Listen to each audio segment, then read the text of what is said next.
Today is Tuesday, April 4th, and I am recording this video 5:15 p.m.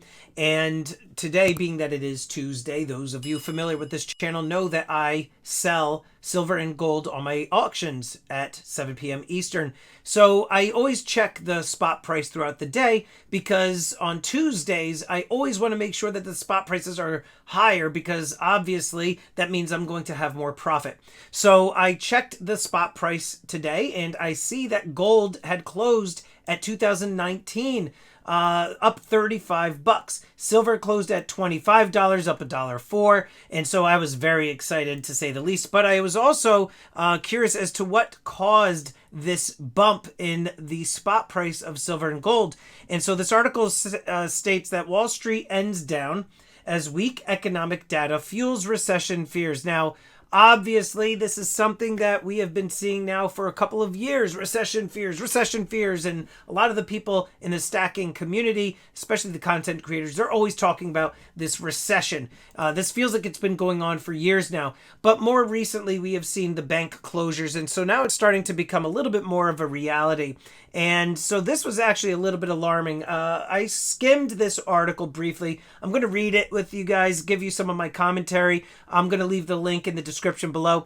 But Wall Street dropped on Tuesday after evidence of a cooling economy exacerbated worries that the Federal Reserve's campaign to rein in decades-high inflation may cause a deep downturn.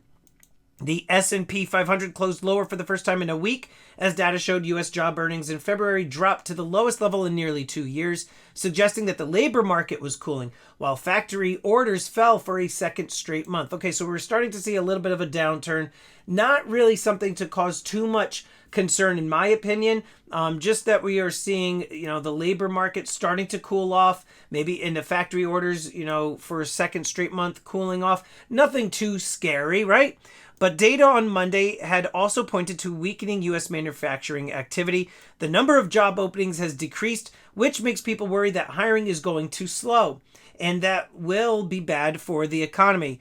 That feeds into recessionary fears, said Sal Bruno, Chief Investment Officer at Index IQ in New York. Bank stocks took a hit after JP Morgan Chase company CEO Jamie Dimon warned in a letter to shareholders that the U.S. banking crisis is ongoing and that its impact will be felt for years. Now that is the scary part. Excuse me. When I saw this, to me that signaled something a lot more alarming.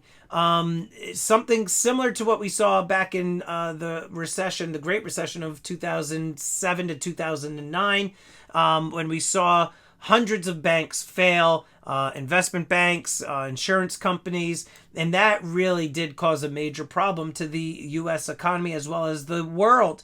So for me, that right there is the key thing that a lot of people should take away from this. And that, in my opinion, is why people should be flocking to silver and gold. And I wouldn't be surprised to see more silver and gold upticks in the spot price. In fact, I can't remember the last time that gold had closed above 2,000 bucks.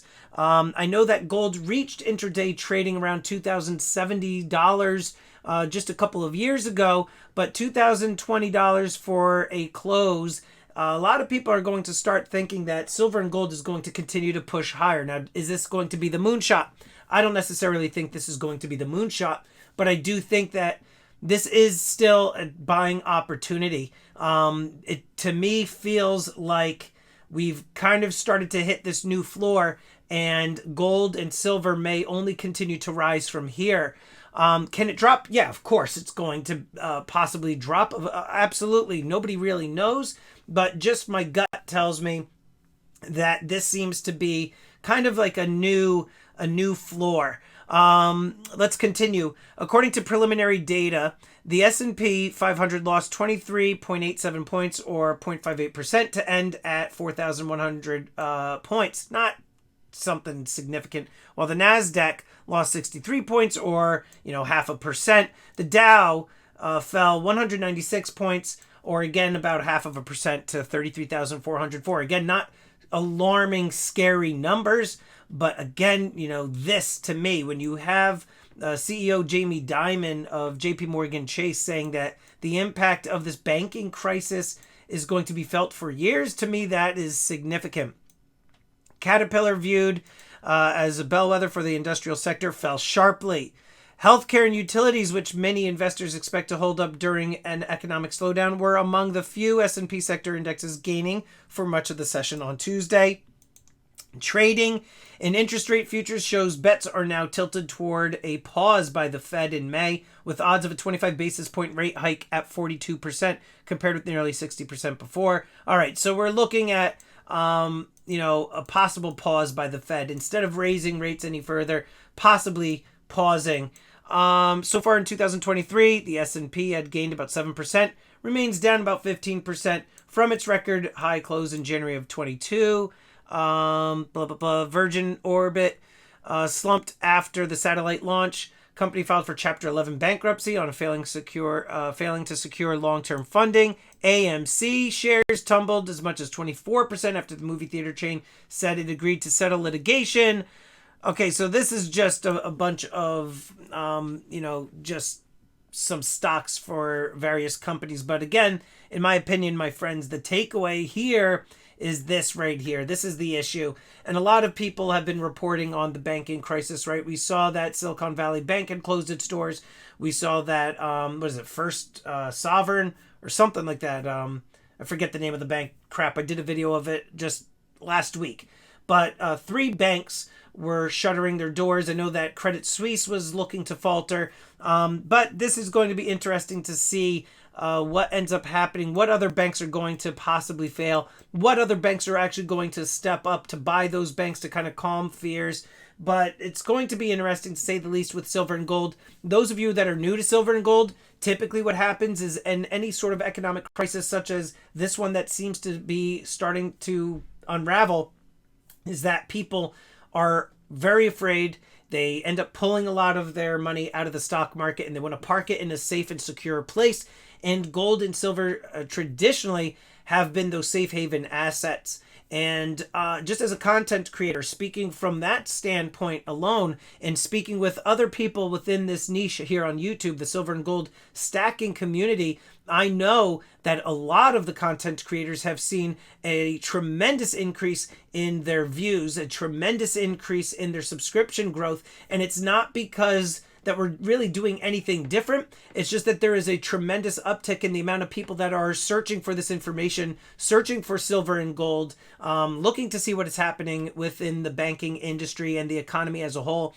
And so from that standpoint, I could definitely tell that there is something going on just with my channel's growth. Typically, my channel is only growing maybe about 600 to 700 subscribers per month.